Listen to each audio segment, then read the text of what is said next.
E aí, nação rubro-negra, tudo tranquilo? Meu nome é Fábio Saúza, eu sou o cego total e total também é o meu amor, é o nosso amor pelo Flamengo. Então, galera, hoje, dia 14 de março de 2024, está chegando nos serviços de streaming, na verdade, naquela plataforma a qual é considerada principal do país, né? Essa que é a grande verdade. O documentário que diz muito respeito a gente, a nós torcedores do mais querido do Brasil. O documentário, infelizmente, aborda aquele assunto qual muita gente não gosta de falar porque confunde clubismo com responsabilidade, enfim, sabe? Acho que uma coisa não tem nada a ver com a outra. O que acontece de errado dentro do nosso Flamengo, a gente tem que, por obrigação, falar, colocar mesmo o dedo na ferida. E é claro, sem sensacionalismo, sem caçar bruxas, sem nada disso. É simplesmente falar com responsabilidade e baseado nos fatos. Nada mais que isso. O documentário que eu estou me referindo é o tal do Ninho, Futebol e Tragédia. Obviamente, este documentário aborda aquele fatídico episódio do incêndio ocorrido no CT no início de 2019, quando o Flamengo estava se preparando, estava ali em pré-temporada. Então, infelizmente, todo mundo sabe que o incêndio no Ninho vitimizou 10 garotos, 10 jovens promessas, 10 meninos, 10 cidadãos que tinham toda uma vida pela frente. Muito está sendo apurado, muito está sendo dito, responsabilidades estão sendo delegadas. Cara, o Flamengo tinha um monte de container com grades na janela, isso foi um dos principais motivos que vitimizou a galera toda ali, enfim. Então, tem sim muito culpado nessa parada. E este documentário, ele tem o intuito de. Parece que são 3 episódios, pelo que eu havia visto aqui na divulgação. São 3 episódios. O primeiro episódio fala simplesmente dos garotos. Segundo, do incêndio, dos sobreviventes. Enfim, terceiro, da responsabilidade. Então, cada episódio aborda observa por um foco ali a parada, sabe? E muitas das informações ali contidas foram extraídas do site do UOL. Então, é uma coisa séria, é um documentário para refletir, para a gente poder assistir e tirar nossas próprias conclusões, e também serve o intuito de não deixar o assunto morrer, porque 10 crianças que foram mortas por conta de um incêndio dentro de uma propriedade privada não pode, em hipótese alguma, passar impune, seja este incêndio ocorrido dentro de um clube de futebol, dentro de um prédio público, dentro de um cinema, de um shopping, de uma casa, de uma igreja, não importa, meu irmão. Responsabilidades devem ser apuradas. E outra, se fosse no Vasco também falaria a mesma coisa, se fosse no Corinthians, se fosse no Palmeiras, se fosse qualquer lugar, qualquer clube. O Flamengo é o nosso clube de coração, mas não deve ser isento de culpa quando sim tiver culpa. E óbvio que neste caso, assim, culpa. Não da instituição Flamengo, e sim de pessoas que naquele momento do clube trabalhavam para o clube. Então assistam aí o documentário Ninho, Futebol e Tragédia, façam suas reflexões e depois voltem aqui no canal e deixem nos comentários o que vocês acharam a respeito deste documentário.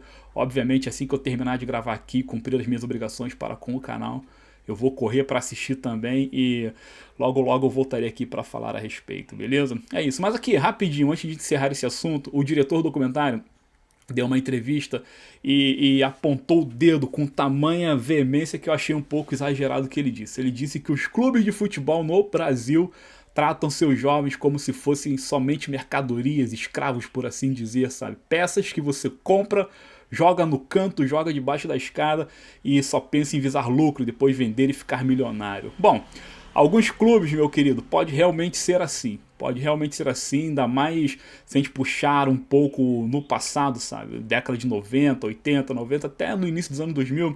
Realmente era assim mesmo, porque a gente cansou de ver N jogadores dizendo que dormiam debaixo das arquibancadas por não ter um alojamento decente. Enfim, condições, entre aspas, sub-humanas mesmo. Inclusive, já vi histórias sobre a base do Vasco da Gama que os jogadores conviviam com ratos debaixo das escadas. Enfim, essa coisa toda.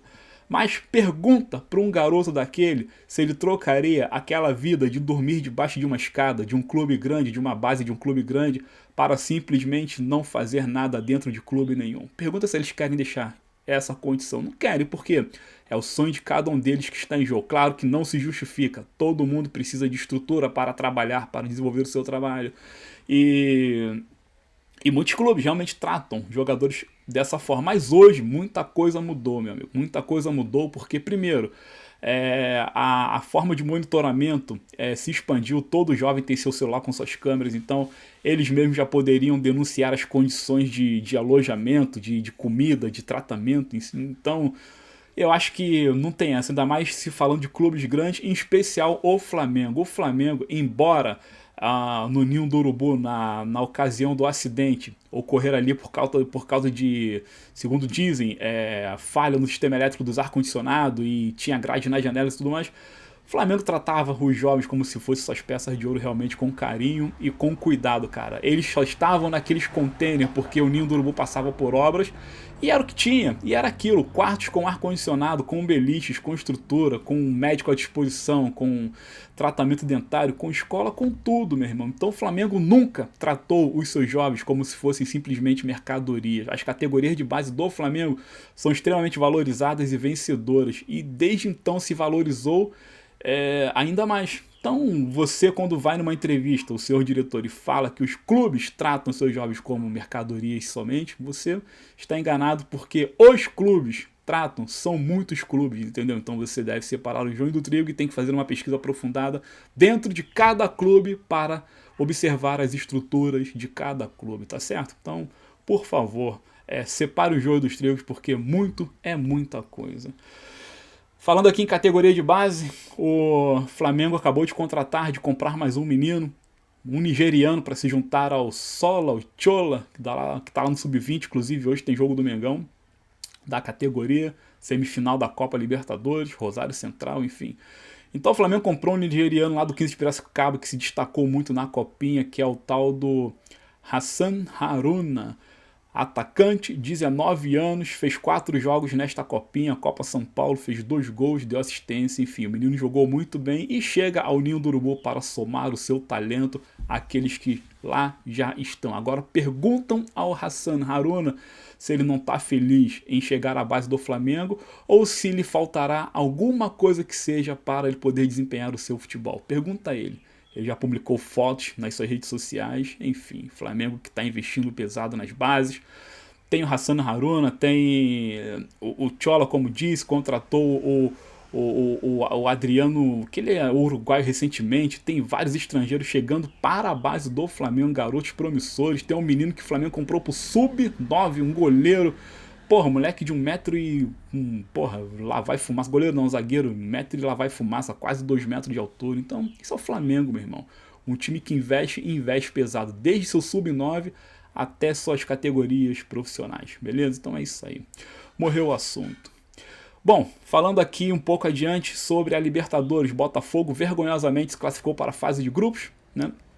Passou pelo Bragantino, havia vencido o primeiro jogo por 2-1 e ontem fez um jogo de covarde ao pé da letra, se trancou desde o início do jogo, o Botafogo fez de tudo para arrancar o empate, teve um jogador expulso, tomou um gol, mas no finalzinho conseguiu empatar e de fato se classificou. O Botafogo está na fase de grupos e o sorteio para a formação das chaves será na próxima segunda-feira, dia 18. E sim, o Botafogo pode cair no grupo do Flamengo. Eu vou falar uma parada, eu quero mais que caia mesmo. Quero muito que o Botafogo caia na chave do Flamengo. Primeiro, para a gente economizar 2 viagens internacionais. E segundo, 6 pontos garantidos na nossa tabela de classificação.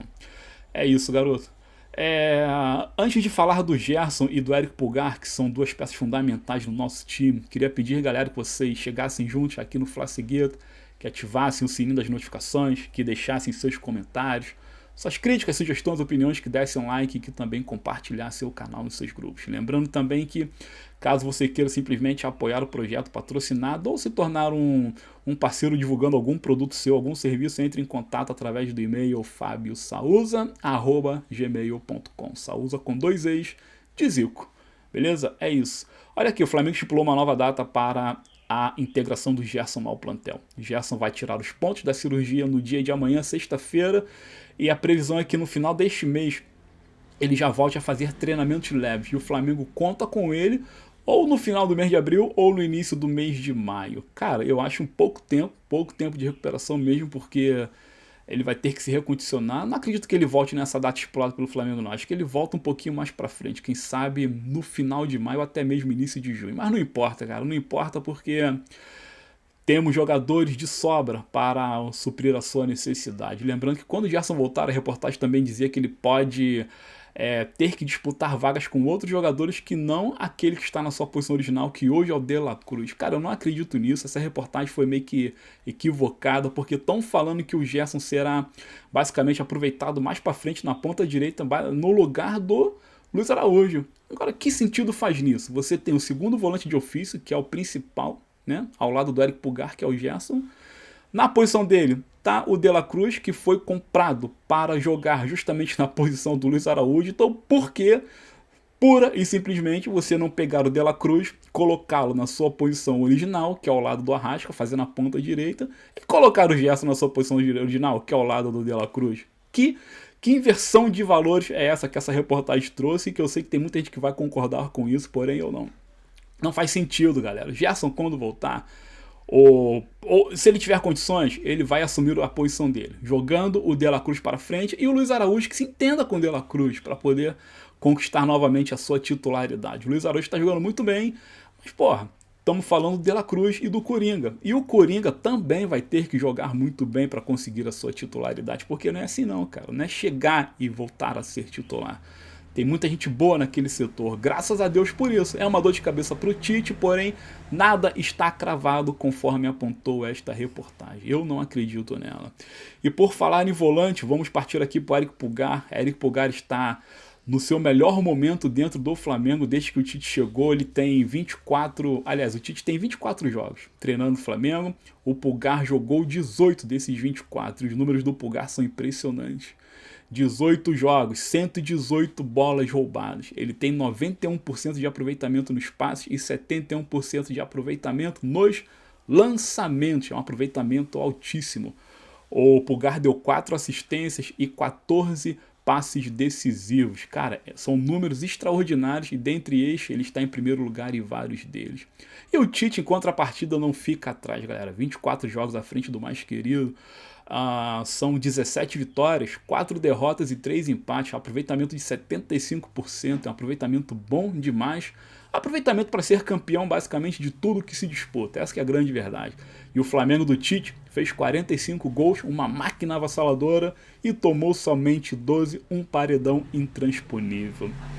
Por que eu tô falando aqui do Tite? Porque pela aquela parada do áudio do Jorge Jesus para o Kleber Leite, o recorde mundial que o Jesus bateu, a nação ficou empolvorosa por seu retorno. Então o que eu falei, reforço aqui rapidinho antes de ir embora.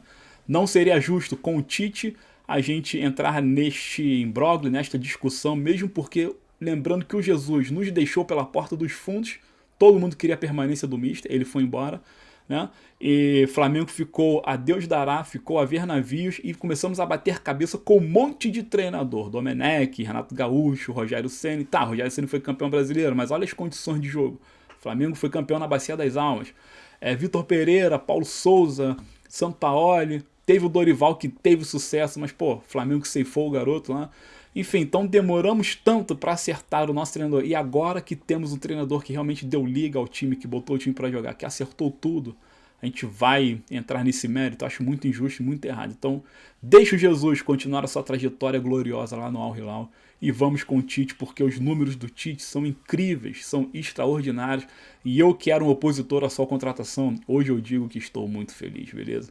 Então é isso, meu povo. Muito obrigado. Vou me despedindo por hora. À tarde tem Flamengo Sub-20, semifinal. Vamos ficar atentos a este jogo e dando tudo certo. Logo mais eu volto aqui para falar desta partida, talvez através de uma live por volta das 6 horas da tarde, quem sabe. Fiquem ligados aqui no canal e vamos que vamos.